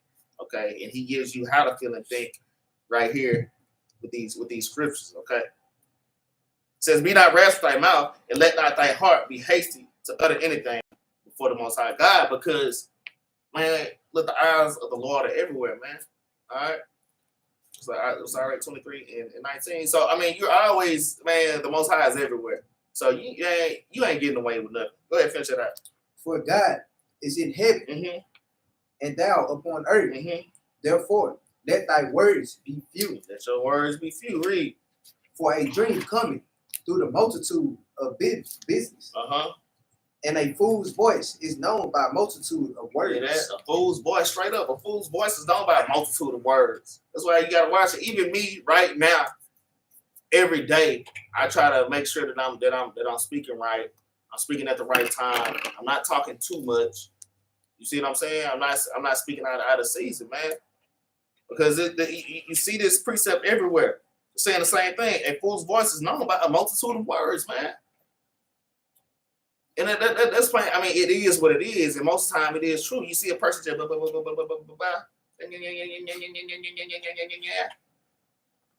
hey, that person is really considered a fool, man. Probably letting out business that they shouldn't be letting out. To the person they shouldn't be letting to the person he shouldn't be letting it out to. Thank you. To a person you shouldn't even be telling these things to. That was perfect. That was perfect. It's precepts on that too. All right, let's move on. Okay. Let's get Proverbs chapter 10 and verse 19. I think that's what I want. Yeah. I'm thinking about precepts. It's so many precepts to say the same thing, man. I already cut half the precepts out, man. Hey, I have to be mindful about what you're talking about, what you're speaking, and what comes out of your mouth. Okay, go ahead and bring it out. It's the book of Proverbs, chapter 10, verse 19. Yeah. And the multitude of words, they're wanted, not seen. Okay, and the multitude of words that wanted, not sin, but what? But he that refraineth his lips is wise. And the person that refrains his lips is wise. It says, in the multitude of words that wanted, not sin. I mean, you think that you good. You think that you are when you running your mouth. I mean, you think it's all good, man. But in reality, but he that refrains his lips is wise. Okay? This is like watch your mouth. All right. Watching y'all, hey, we gotta be. Hey, this is important, man. All right. Anything? Read on. Read verse 20. The tongue of the just is as choice silver. Okay, he gonna speak quality words. It's gonna be good. It's gonna be like the silver. It's gonna be so just, so balanced. Right? Read on. The heart of the wicked is little worth. It's little worth. There ain't no point in you taking nothing that they have to offer you. Right? Somebody who wicked gonna give you a whole bunch of vanity, a whole bunch of carnality. Nothing spiritual. Read on. The lips of the righteous feed many. They do what? The lips of the righteous feed many. Man, the lips of the righteous feed many, because the scripture, we already know the scripture is what? Scripture is your bread. So when you reading this bread, and you reading your bread, and then you start speaking your bread, you feeding the others. And then they start to grow. And now it can spread. If he teach me, and I go home, I teach my family, and my children are now playing with some children, and they start speaking, you know what I'm saying? It's you feed me just by the little righteousness that you have. Read on. But fools die for want of not wisdom. They die for want of wisdom and desire of it, right? Not understanding that they had it. Everybody got this in their house. Everybody got that Bible in their house, and that's where your wisdom will come from the word of the Most High. That's all I have. So you want to get that up? I mean, dang, it's just precepts everywhere. Yeah, in Proverbs, in Ah, Psalms, it's just ridiculous, man. Okay, you know what? Dang. I'm gonna just read this. This is Proverbs chapter 26. And I'm gonna read verse 20. It says, where no wood is, there the fire goeth out. Okay. So where there is no talebearer, strife ceases. Okay. That goes until you speaking. You know, you know, your words can add wood to the fire. Okay. You know, we were just talking about talebearers. And, you know, one fool is over here running their mouth telling stuff they shouldn't be telling, and then, you know, if fire getting bigger and bigger, and that person go tell somebody else. That's how. And that person tells somebody else, next thing you know, you got 20 niggas outside of your house knocking on the door, talking about come outside. Hey, for real, man, things like this happen. All right. Verse 21 reads, as coals are to burning coals and wood to fire, so is the contentious man to kindle strife. The words of a talebearer are as wounds, and they go down into the innermost parts of the belly. Burning lips, I'm gonna just keep reading anyways. Burning lips and a wicked heart are like a poster covered with silver dross. He that hateth disassembleth with his lips and layeth up deceit within him. Okay, so you gotta watch people that run their mouth, man. Okay, when he speaketh fair, believe him not. Okay, now to watch people that come up to you, you know, we speaking our sweet, so sometimes, you know, it could be damn devil. Okay, when he speaketh fair, believe him not, for there are 7 abominations in the heart. Okay, it'd be 7. I mean, some people have wicked intentions. Capt. Jerubbaal just brought this out. Precept for that is Matthew chapter 12 and verse 12 and verse 45. Okay, I'm gonna read 26. Hatred is covered by deceit. His wickedness shall be shewed before the whole. His wickedness is gonna be shown before the whole congregation. Eventually, you don't see that person's fruit, man. That person's fruit is gonna come out. That person's gonna really show who he is. It's gonna happen amongst everybody. All right, let's get Y'all got something? Nope. Okay. We all got Proverbs 26, 25. Yeah, we got that already. I just read all through that. Okay. So yeah, let's go ahead and let's get this last story out. Hey, let's get this out real quick. 1 Samuel chapter 25. Let's go ahead and get this. All right. So this is just one more example on you know, we have to really think about the things that we say before we say it. All right. So many scriptures in the Bible you can go to where you can see how when certain people say certain things, it just didn't work out well, man. All right. 1 Samuel chapter 25. Let me get there. Yeah, I'm gonna start at verse 1. There's 41 verses in this thing. Take a breath, man. All right. Yeah, nah, I'm finna, yeah, hey, yeah, we're gonna kind of skip through, man. We ain't gonna read the whole thing. I want to skip through at the right part, though. It's a lot. Go ahead, and you know what? Shoot, man, you could take turns reading. Go ahead. This is the book of 1 Samuel, chapter 25. Mm-hmm. And Samuel died, and all the Israelites were gathered together and lamented him. You know what? Just started at verse 2. Verse 2. And there was a man in Moab whose possessions were in Carmel. And the man was very great, and he had 3,000 sheep and 1,000 goats, and he was sharing his sheep in Carmel. Mm-hmm. All right, I'm gonna read verse 3. Look, I'm just gonna jump. Hey, I'm gonna share this with you. All right, I ain't gonna let you read all this. I'll get in with you. Okay, yeah. Hey, when y'all feel like jumping in, just jump in, man. That's how we're supposed to do this. Now, the name of that man was Nabal, and the name of his wife Abigail, and she was a woman of good understanding and of beautiful countenance. But the man was churlish, and evil in his doings, and he was of the house of Caleb. So, you know, this guy, Nabal, you know, he had wealth. You know, he was a man that had somewhat power. He was somewhat known, had a very beautiful wife, but he was a wicked dude, okay? All right, verse 4. And David heard in the wilderness that Nabal did shear his sheep. And David sent out 10 young men. And David said unto the young men, Get you up to Carmel, and go to the Baal and greet him in my name. So David like, hey, y'all go to him, to this guy, say, hey, David, no, David is king. You know, this is the mighty great King David, all right? And thus shall ye say to him that liveth in prosperity. Because this guy, like I say, this guy kind of balling out, all right? Peace be both to thee. You know, David was a humble guy. He was a serial killer, but he was humble as hell at the same damn time, man. You see what I'm saying? Man, King David wasn't playing no games, man. All right? King David, he was a righteous king, okay? When it came to the Most High, he wasn't playing no games, man. I don't know if you could say he was a righteous king and a serial killer. Hey, I mean, ain't Christ is a serial killer. A serial killer? Serial. I'm talking about finna destroy millions, man. And have no feelings about it. Because different definition for that. Serial Okay. killer is it. So, all right, verse 6.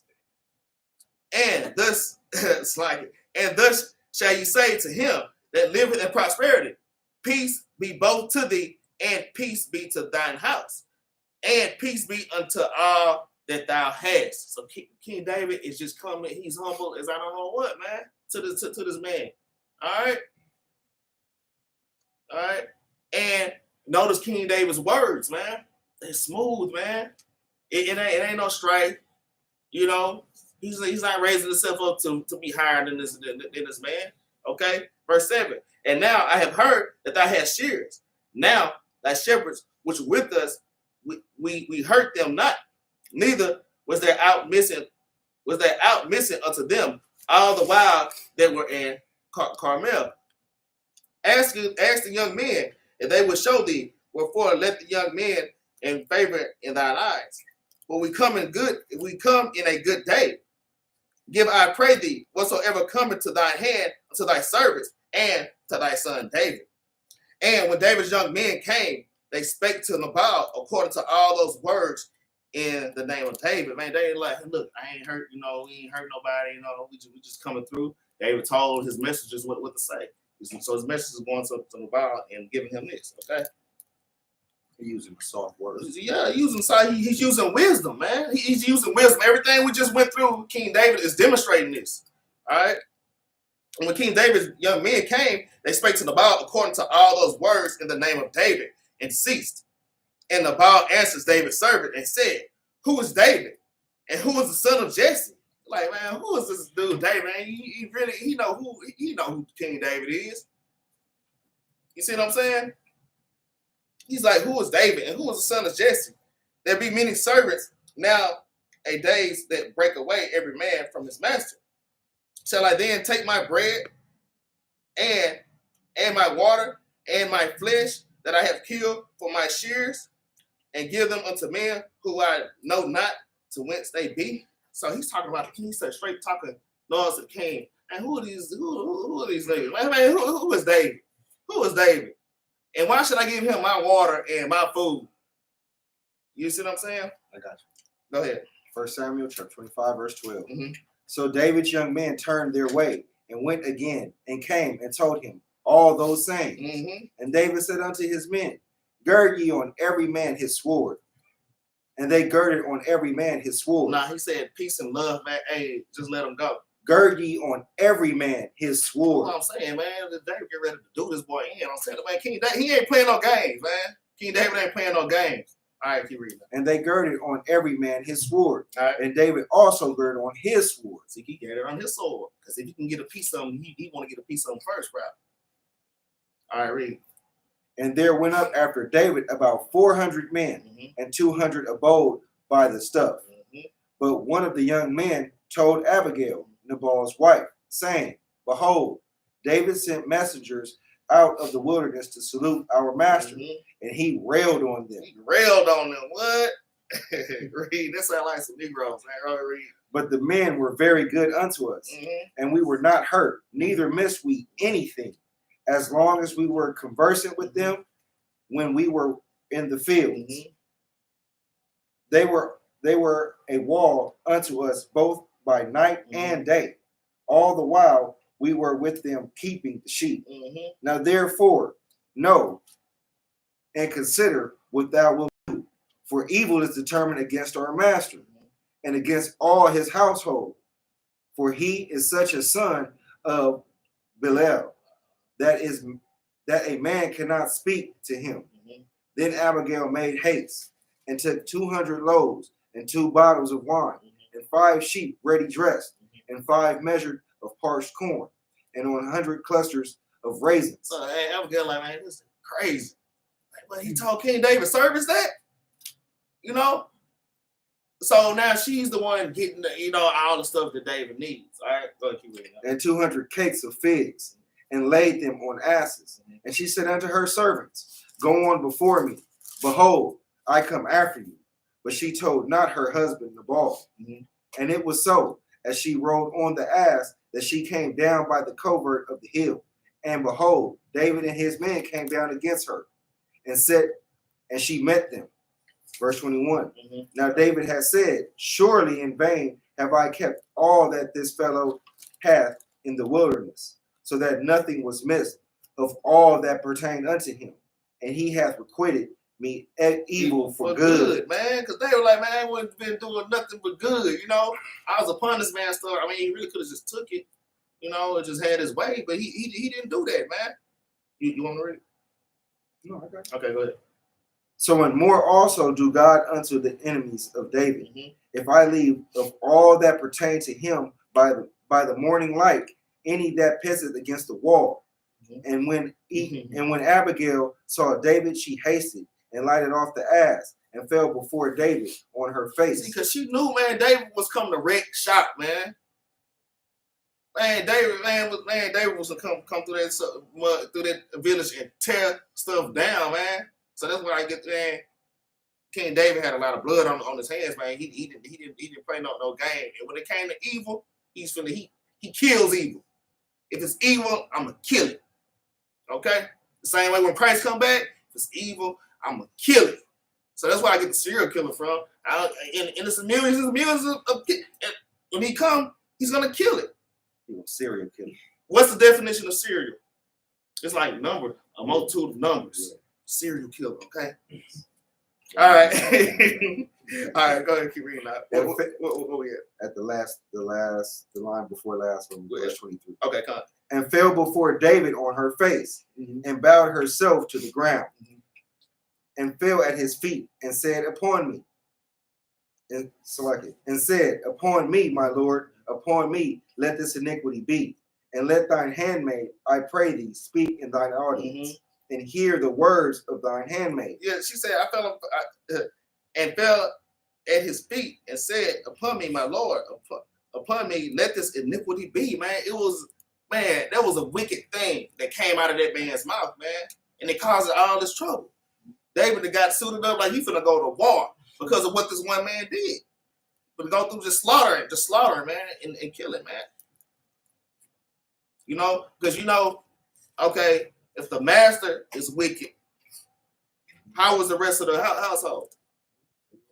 You know, they're gonna be kind of off, man. That's why, that's why what's it? It said, be not many masters, man. Okay, don't always try to be this big guy, because you really gotta hold up. You gotta hold yourself to that standard, man. Okay, you can do something to cause a lot of people to go off or get hurt, man. All right, keep reading on. Verse 25.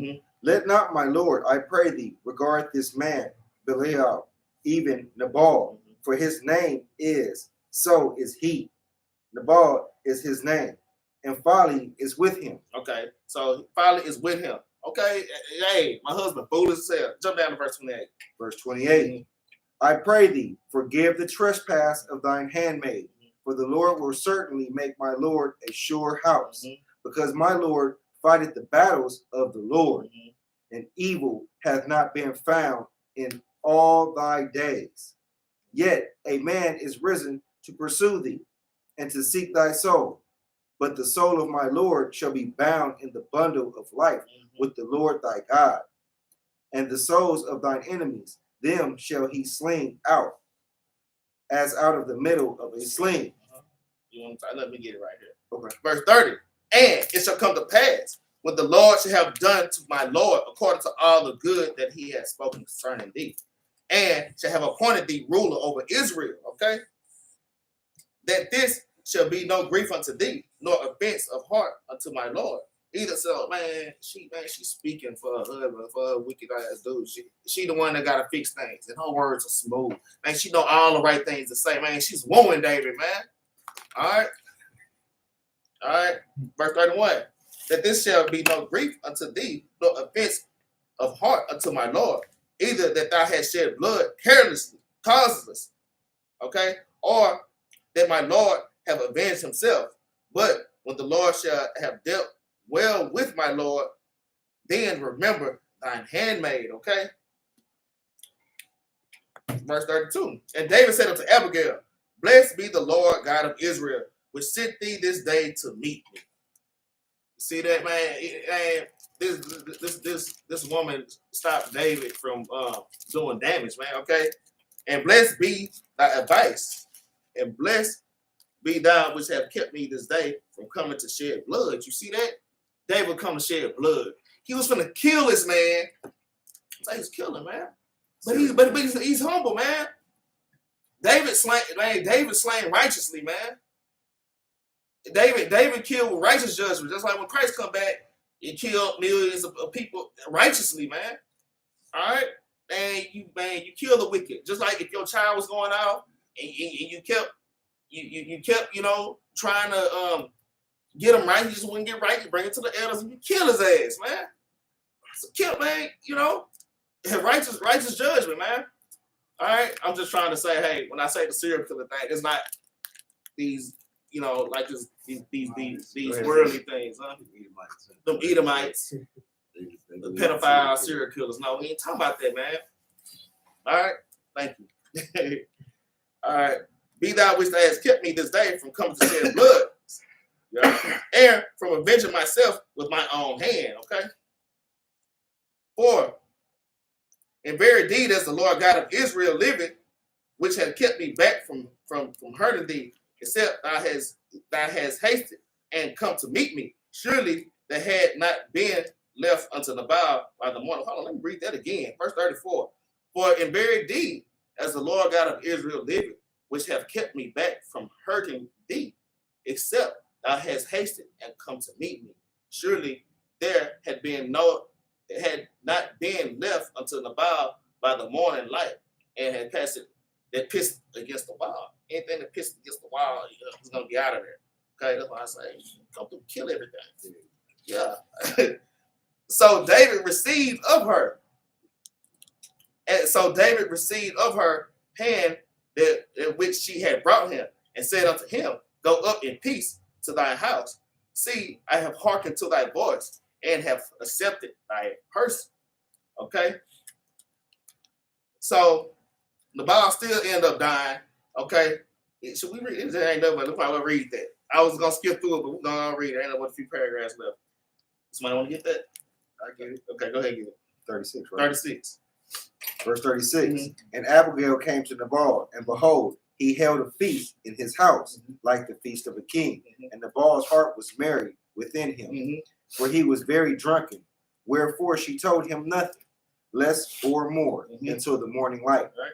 But it came to pass in the morning, when the wine was gone out of Nabal, and his wife had told him these things, that his heart died within him. See, okay, because they were partying, and Abigail didn't even tell him nothing. She said, I ain't finna worry this fool right now. You know what I'm saying? Hey, just go ahead and party. I'm gonna wait till the morning and tell him, okay, read.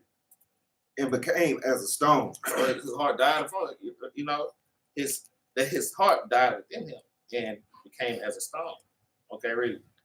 And it came to pass about 10 days after that the Lord smote Nabal that he died. See, Nabal had a damn heart attack after the man. Look, let the Lord fight for you. See, David didn't kill him. The Most High still put judgment on him. That's why I say, man, y'all hold y'all peace. When they run, it has to be a just balance with that thing. Look, the Most High know how to deal with the thing way better than you.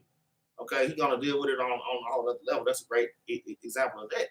All right, go ahead, read. And when David heard that Nabal was dead, he said, blessed be the Lord that hath pleaded the cause of my reproach. You see that? Man, because the Lord, blessed be the Lord. Oh, man, I'll praise to the Most High. And they got put to death, man. I was gonna do it, you know, but I was slow to anger. I was quick to listen. I mean, he sat there and he listened to this woman. Man, look, this is how we should be living our lives, man. Let the Lord fight for you. Okay? The Lord put his wicked butt to death. Read. Blessed be the Lord that hath pleaded the cause of my reproach from the hand of Nabal, and hath kept his servant from evil. For the Lord hath returned the wickedness of Nabal upon his own See head. that? And the Lord will do that for you, y'all. Yeah, but y'all have to trust in the Lord, man. Without y'all, man, lean on him. Man, give the Lord a chance, man. All right, read. And David sent and communed with Abigail to take her to him to wife. Then he took Abigail probably fine. He took Abigail like, yeah, you're my wife now. You know what I'm saying? Then took his wife, man. Read. And when the servants of David were come to Abigail to Carmel, they spake unto her, saying, David sent us unto thee to take thee to him to wife. And she arose and bowed herself on her face to the earth and said, Behold, let thine handmaid be a servant to wash the feet of the servants of my Lord. See that? So, I mean, it was a happy ending right there for King David. But there's just, hey, the ball, even though I say it ain't about what you got, because you could be a man of high stature. You could be a king, a president, a governor, a captain, a general, and you can still fall on your ass, man. Okay? It's just, you it all because of your words. And this man got put to death because of his words, man. Because of his arrogance, because of his pride. All right? So that's pretty much it on that. All right? I hope y'all was edified, man. Please like, share, and subscribe, man. Help us to spread this truth, man, so we can get the hell out of Babylon. All right? Yeah, watch our mouth, all right? Let's get this law real quick. Let's get Deuteronomy chapter 6 and verse 16.